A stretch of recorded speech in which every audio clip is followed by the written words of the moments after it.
Welcome back to the Crochet Creative. So it's my friends at yarnspirations.com. Today's the final episode of the Retro Crochet Ornament Throw. What we've been doing in the past is that we made the motif in video number 1 and video number 2. We attached them together, so we have these strips, and now the final, we're going to attach these strips together through a crochet hook. So what we're going to do is that you're going to start on strip A, and the best way to look at it is from the side here, and you're going to work your way across, starting at the very point, and you're going to go all the way to the end and finish off right here. The next strip, we're going to then start here, and then we're going to continue along and just come along here and stop here.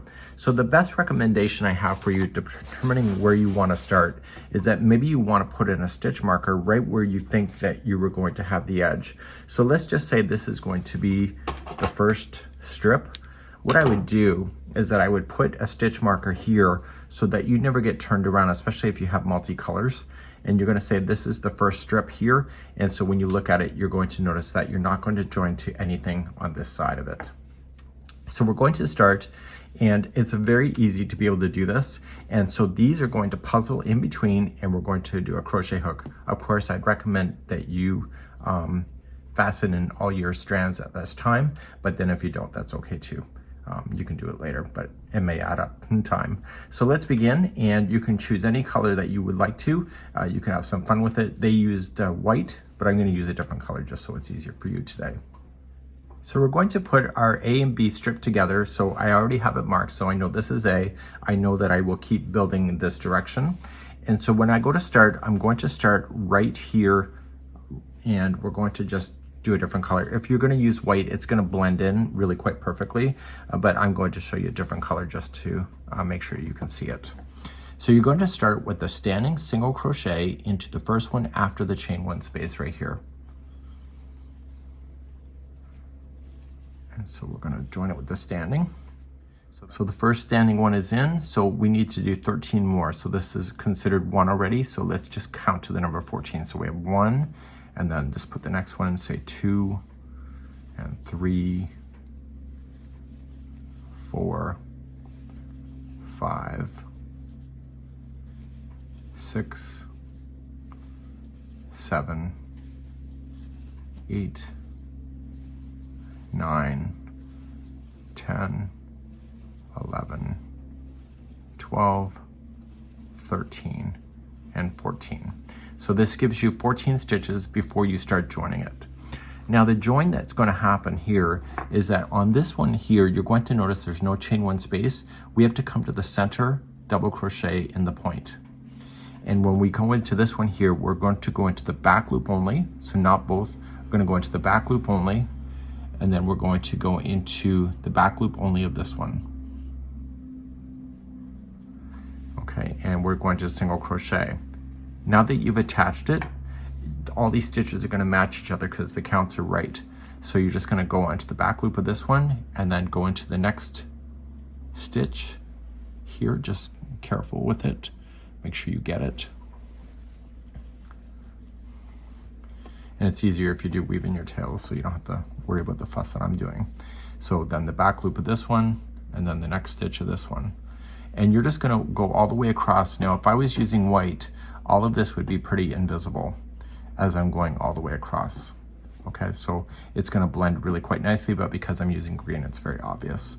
So what I'm going to do is just consider to go. Now, somebody's going to ask me, could I have sewn this together? Yeah, you could have. But you know, you get sewing and crocheters and they get weak in the knees. So you're just going to go up and down. The stitches will match each other for count, and I'll see you at the end of the section here where the bottom is going to run out before the top piece, and I'll show you what to do in that point. So I'm working my way all the way across, and I'm just continuing to use my loops. Now I can have 2 more left, and I'm just going to go in and I'm going to keep matching. And I'm going to come into the very last one. It's the middle one of the grouping of 3, but we're not quite done.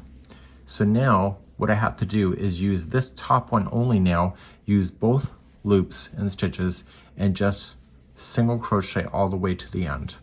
And you're going to stop on the 1 stitch just before the chain 1 space in the edge. And so if you're using white, it blends in a lot better than this. So that's something that you can decide for yourself, but I don't mind the color, to be honest with you. So once I get to the very last one before the space, which is right here, I'm done. So I'm now going to fasten this off, and then I'm going to start and show you how to do the next strip, because the difference on how to start matters. So I just finished here. So now I got to turn this upside down. Pay attention to where this is. This is the starting strip. So I don't want to attach anything here. I want to keep going this way.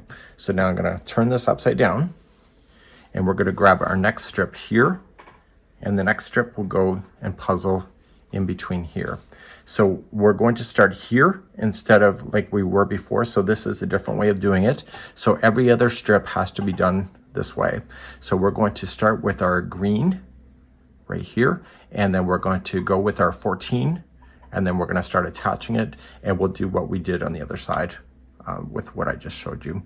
So let's begin, and let's start right here with your color. So we're going to start with the one stitch right after the chain one space, and we're going to do your standing single crochet in. And you're using both of the loops. So that's considered one of 14, so let's count out to 14. So this is 2, 3, 4, 5, 6, 7, 8, 9, 10, 11, 12, 13, and 14. So we want to make sure we have our 14. So 1, 2, 3, 4, 5, 6, 7, 8, 9, 10, 11, 12, 13, 14. Once we have that 14 in, we want to come here and we want to go to the middle one of the grouping of 3, and we're going to go into the back loop only of that one, and then the very next stitch, the back loop of that one here. And you're just going to start single crocheting to attach it. Okay, so just kind of puzzle it together. So every stitch matches each other, and you're just going to go up and down all the way to the end, and I'll show you how to finish off the other side. So this is the second strip going in to position, and then we're going to have to turn it around when we do it the next part. So I'll see you then, but let me get this attached and then we'll explain the rest of it, because this is pretty much it. So I'm close to the end of this, so this is run out, so I'm just going to share the last one. And then I'm just going to use both of the loops, regular stitch, just a single crochet the remaining, then all the way to the point, and then you're going to fasten off. And so what you have here is a fabulous example here. So I'm going to go right to the point, and I'll be right back. So I'm right to the point, and that's it. So you want to fasten off, and then what we're going to do is that we just have to start again a new strip. But what is the problem? We have to turn this around. So let me zoom out and show you. So when I finished here, I need to turn this around. See, this is the end. And so then I will have another green one in my case if I had another green. And so my green then will attach right here. So then I have to start on the edge again. I get my 14 single crochets, and then I start attaching another green section here. But you know, you could have multiple colors right here. And so then you'll do that all the way across, and then you will finish off on the end of the green like you did with this one. And then you're going to turn it around and do what I just showed you, or where you'll start on the top of the green and then attach the new one below. So when you use the color white, things are a lot more hidden, and this blanket has a lot of texture and it's really amazing, and I'm sure that it's a prize winner as well at the craft shows. You just have to attach a tassel if you want to the very end of it, just like the photograph shows, but then you can decide if that's going to work for you or not, and you can decide. And you can see that Jessie here has all of the different color breakdowns, and it is a really cool idea. Hopefully that you've learned something today. You can let me know in the comments. We'll see you again. Bye-bye.